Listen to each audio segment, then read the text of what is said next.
Patay ang isang miyembro ng Barangay Peacekeeping Action Team habang dalawa pa ang sugatan matapos pagbabarilin ng hindi pa nakikilalang mga salarin sa bayan ng Sharif Agwak, Maguindanao del Sur.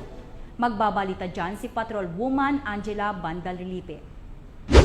Patay ang isang miyembro ng Barangay Peacekeeping Action Team habang sugatan naman ang dalawang kasama nito matapos pagbabarilin sa poblasyon Sharif Agwak, Maguindanao del Sur nito lamang ika-18 ng Mayo taong kasalukuyan.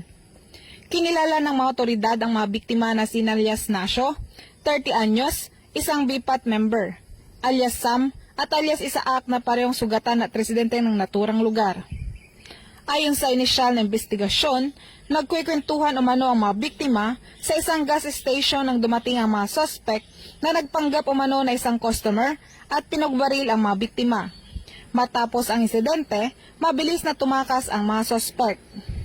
Nagtamo ng maraming tama ng bala sa iba't ibang bahagi ng kanilang katawan ang mga biktima at agarang dinala sa paggamutan, ngunit idineklarang dead on arrival naman si alias Nasho habang sugatan ng dalawang kasamahan nito. Na-recover sa crime scene ang 66 na basyo na sa ngayon ay nasa kustudiyan na ng Regional Forensic Unit BAR para sa ballistic examination. Patuloy pa ang malalimang investigasyon upang matukoy ang motibo sa likod ng pamaril at upang makilala at madakip ang mga salarin.